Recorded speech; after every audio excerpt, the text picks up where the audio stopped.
Indeed, we have just upheld the tradition of evaluating the implementation of our 2025 performance contract. And with the Comrade Prime Minister, following this evaluation, it must be said that the Ministry of Agriculture, Water, Animal and Fishery Resources shows an objective achievement rate for the year 2025 of 95.42%. 9 objectives had been set for us, and 13 guidelines were also given to us by the Comrade Prime Minister. And the 9 objectives essentially revolve around the issue of meeting Burkina Faso's cereal needs at a rate of 100%. This was confirmed by the cereal needs coverage rate, which was communicated during the presentation of the results of the campaign Agropastoral and Fisheries for 2025-2026, which stands at 126.4%. We also aim to cover 80% of the fish needs for the Burkinabe population, especially regarding clarias and tilapia. This objective has also been overall achieved, despite some difficulties for which we were able to receive guidance from the Comrade Prime Minister. We also have the objective of renewing 15% of our country's mango orchards, given that some orchards were quite aging. And this objective was achieved by making mango seedlings available to the producers. We also have the objective of relaunching wheat production. This has been effective, with today about 2,500 hectares of land sown with wheat, which are in good condition. And we expect harvests of around 9,000 tons of wheat for the 2025-2026 season. There are also objectives that had been set in connection with poultry production and small ruminants.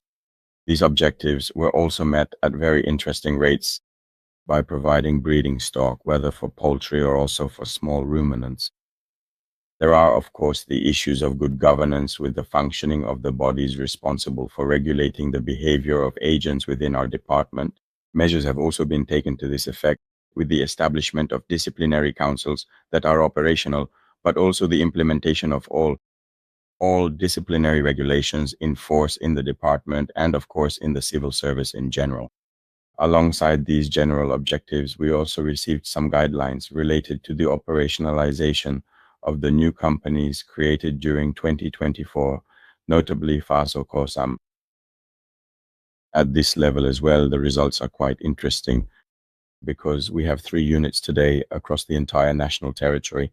Faso Kosam products are selling very well. They're even in short supply. And looking ahead, we have the upcoming arrival of high-yield dairy cows coming from Brazil to provide more raw materials to Faso Kosam, which we've anticipated by starting the setup of 2 large capacity processing units, specifically in Kubri and Bobo Dioulasso, to allow the production to be absorbed and enable Faso Kosam to meet the national demand. There's also Faso Gulgo, which is also ramping up significantly with new units currently being installed for its benefit. There's a fish feed production unit being installed in Bobo Dioulasso for Faso Gulgo. Others are planned for Kubri, even on the Faso Gulgo site. But there are also livestock feed production units to reinforce the existing one, which will be completed in the coming months to further operationalize Faso Gulgo. There's also the strengthening of the Ombe's operationalization, which is certainly a source of satisfaction, and which is currently involved not only in dam dredging, a campaign launched a few days ago by the Comrade Prime Minister, but there are also 3 major dams that the OMBA is working on as a public enterprise. It's committed to the construction of the Boulouret Dam, entirely built 100% by the OMBA. They're at an execution rate of over 50%. And there's the Pokapo Dam in the Nahori region, which is also being built by the OMBA. And the OMBA is also involved in the construction of the Jaradugu Dam, which is a 10 million cubic meter dam per hour, which will allow us to cover all 1,560 hectares of the Bama perimeter. This is to say that the OMBA today is a success as a public enterprise.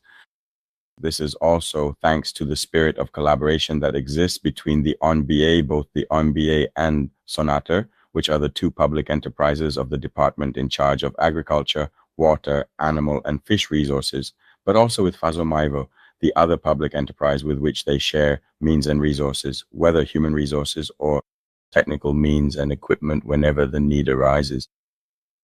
We've also been directed to ensure communication regarding these various actions, particularly the plowing support provided to producers. And this year, we've been able to further improve the system with trackers installed on the various tractors, allowing us in real time to be able to know the exact position of the tractor, and also at the end of the day, to know the total area that has been plowed by the tractor of each agricultural mechanization brigade. And when there are tractors that are stationary for several days, the system indicates it so that corrective measures can be taken. So these are the 13 guidelines we received, in addition to the 9 objectives that were set for us as part of the 2025 performance contract. And the implementation of all these guidelines and the contract has been satisfactory. And I previously mentioned a rate of 95.42%.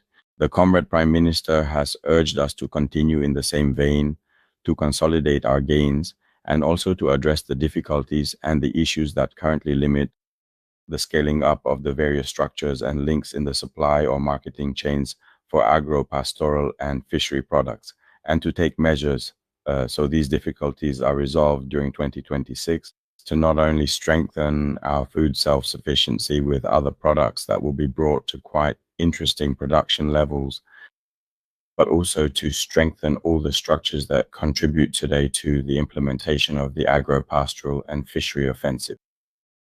The outlook is phase 2 of the agro-pastoral and fishery offensive, because the first phase ends at the end of 2025.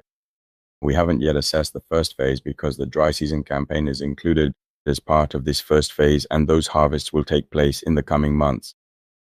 And after that, we will present the overall assessment of the 8 products of the 2023 to 2025 agro-pastoral and fishery offensive to their excellencies, the Comrade Prime Minister and the Comrade President of FASO, Head of State, to receive guidance for moving forward on the formulation of the second phase, which will consolidate the gains of the first phase and also integrate other consumer products for total self-sufficiency by the end of the year.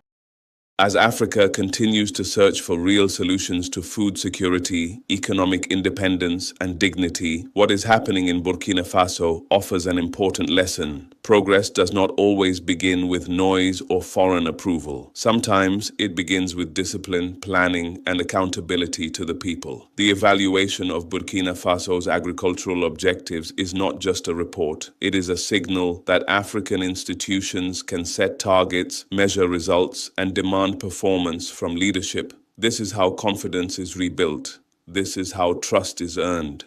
And this is how nations move forward step by step. The road ahead will not be easy, but moments like this remind us that African development is possible when policy meets action. The future of the continent will be shaped not by promises alone, but by results that improve the lives of ordinary citizens. This is the Africa we must continue to highlight, an Africa of responsibility, resilience, and renewal. Thank you for watching Voice of Africa. Stay informed, stay proud, and stay connected to the stories shaping our continent.